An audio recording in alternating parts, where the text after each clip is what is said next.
ఈ డేటా సెంటర్లో అతి ముఖ్యమైన అంశం సముద్ర గర్భంలో వేస్తూ ఉన్న కేబుల్. ఇది అతి ముఖ్యమైన విషయం. Subsea cable. సింగపూర్ విశాఖపట్నం 3900 కిలోమీటర్లు.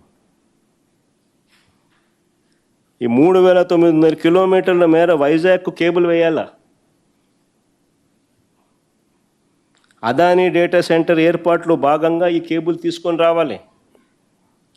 ఇందులో కేంద్ర ప్రభుత్వం, అప్పట్లో వైఎస్ఆర్సీపీ ప్రభుత్వం, సింగపూర్ ప్రభుత్వం వీళ్ళందరూ ఇన్వాల్వ్ అయి ఉంటేనే, గూగుల్ వీళ్ళందరూ ఇన్వాల్వ్ అయి ఉంటేనే ఈరోజు ఇది జరుగుతూ ఉంది. చాలా చాలా ఇంపార్టెంట్ విషయం ఇది. ఇప్పుడు అంతా అయిపోయిన తర్వాత ఈయన సుందర ముఖార విందాన్ని చూసి గూగుల్ వచ్చేసినట్టుగా ఆయన బిల్డప్ ఇచ్చేసేయడము, అసలు మిగిలిన వాళ్ళందరూ చేసిన కృషిని అసలు పూర్తిగా అసలు side line చేసేయడము.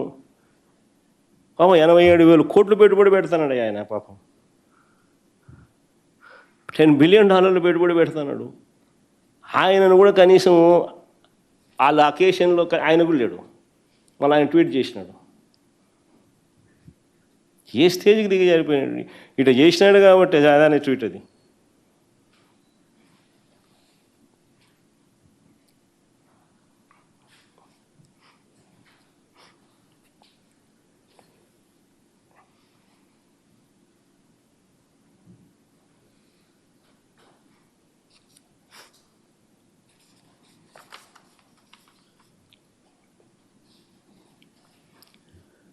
Adani is proud to partner with Google to build India's largest AI data center campus, largest AI data center campus in Visakhapatnam,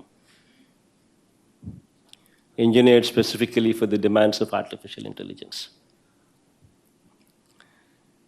గతంలో 300 మెగావాట్ల డేటా సెంటర్ కోసం 190 ఎకరాలను విశాఖపట్నంలో, మధురవాడలో 130 ఎకరాలు, కాపులపాడులో 60 ఎకరాలు అదానికి వైఎస్ఆర్సీపీ కేటాయించడం, అక్కడ ఫౌండేషన్ స్టోన్ వేయడం జరిగింది.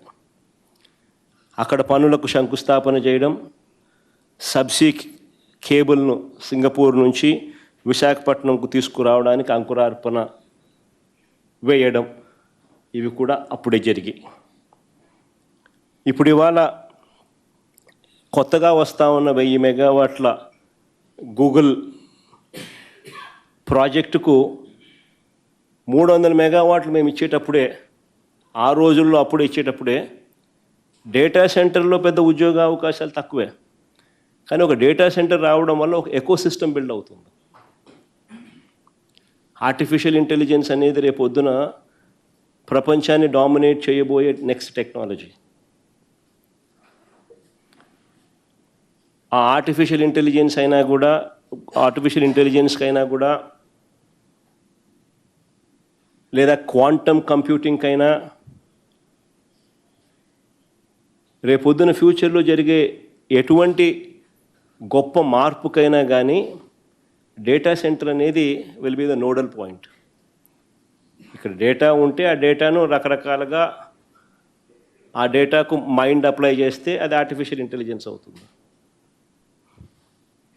So data centre is going to be a key factor. ఇది ఎప్పుడైతే వస్తుందో అప్పుడు ఎకో సిస్టమ్ బిల్డ్ అవుతుంది.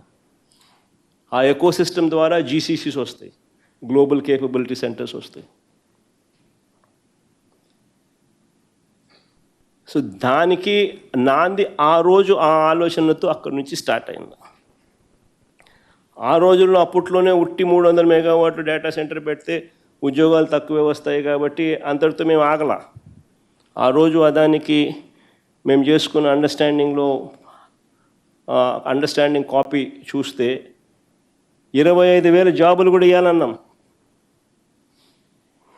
ఆ కాపీ చూపించమా, ఉందా మన దగ్గర?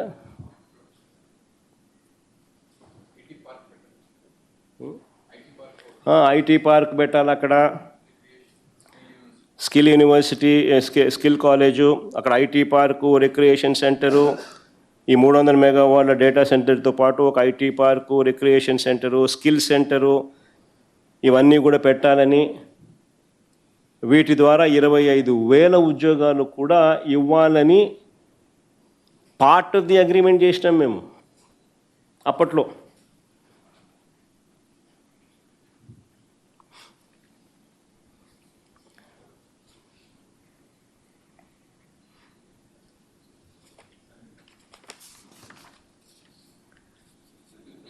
చంద్రబాబు నాయుడు గారు అనే వ్యక్తి ఈ మాదిరిగా చేయడం కొత్త కాదు. ఇది ఇంతకుముందు నేను అన్నా చూసినారా,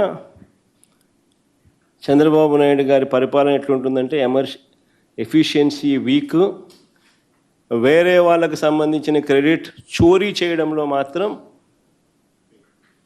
పీకు అని చెప్పిన. అది కొత్తగా ఇప్పుడేగా జరిగింది. ఇంతకుముందు కూడా ఇలాంటి చంద్రబాబు నాయుడు మనస్తత్వం ఏదంతా. హైదరాబాద్ విషయం చిన్న ఎగ్జాంపుల్ చెప్తా. హైదరాబాద్ విషయంలో కూడా చంద్రబాబుది గతంలో ఇదే సేమ్ స్టోరీ. మీ అందరికీ గుర్తుంటుంది, మాదాపూర్లో సైబర్ టవర్స్ అన్నది 6 ఎకరాల స్థలంలో ఒక చిన్న ప్రాజెక్టు. దాని పేరు హైటెక్ సిటీ. చిన్న ఎగ్జాంపుల్ చెప్తున్నాను నేను. మాదాపూర్లో సైబర్ టవర్స్ అన్నది 6 ఎకరాల స్థలంలో ఒక చిన్న ప్రాజెక్టు. దాని పేరు హైటెక్ సిటీ. ఈ హైటెక్ సిటీకి కూడా పునాదిరాయి వేసింది ఎవరు? 6 ఎకరాల్లో ఐటీ స్పేస్ కట్టడానికి ఎన్ జనార్దన్ రెడ్డి గారు. అది కూడా. కానీ చంద్రబాబు గారు దాన్ని ఎప్పుడు చెప్పడు. ఆ ఒక్క 6 ఎకరాలలో 1,40,800 SFT బిల్డింగు, ఒకే ఒక బిల్డింగ్. ఆ 6 ఎకరాలలో ఆ 1,40,800 SFT బిల్డింగు, ఆ 6 ఎకరాల్లో తర్వాత ఎన్ జనార్దన్ రెడ్డి వెళ్ళిపోవడము, ఈయన ముఖ్యమంత్రి కావడము, దాన్ని గవర్నమెంట్ రంగంలో చేయడానికి ఎన్ జనార్దన్ రెడ్డి శ్రీకారం చుడితే దాన్ని క్యాన్సిల్ చేసి ఈయన ప్రైవేటుకు దాన్ని ఇచ్చి, ఎల్ఎన్టీకి ప్రైవేట్కి వరకు ఇచ్చి అక్కడ 1,40,000 బిల్డింగ్ SFT బిల్డింగులు ఈయన కట్టించినాడు. వాళ్ళు కట్టినారు. దాన్ని ఇంకా ఏకంగా హైదరాబాద్ అంతా నేనే కట్టినట్టుగా దాని నుంచి ప్రొజెక్షన్. ఒక చిన్న బిల్డింగు 1,40,000 SFT, దాని పేరు హైటెక్ సిటీ, 6 ఎకరాల్లో కట్టిన బిల్డింగ్. దాంతో హైదరాబాద్ అంతా నేనే కట్టానని చెప్పి అక్కడి నుంచి ప్రొజెక్షన్.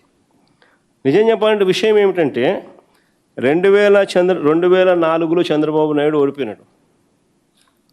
ఇది చాలా ఇంపార్టెంట్ విషయం. 2004లో చంద్రబాబు నాయుడు గారు ఓడిపోయిన తర్వాత హైదరాబాద్ అన్నది చంద్రబాబు చేతిలో లేదు.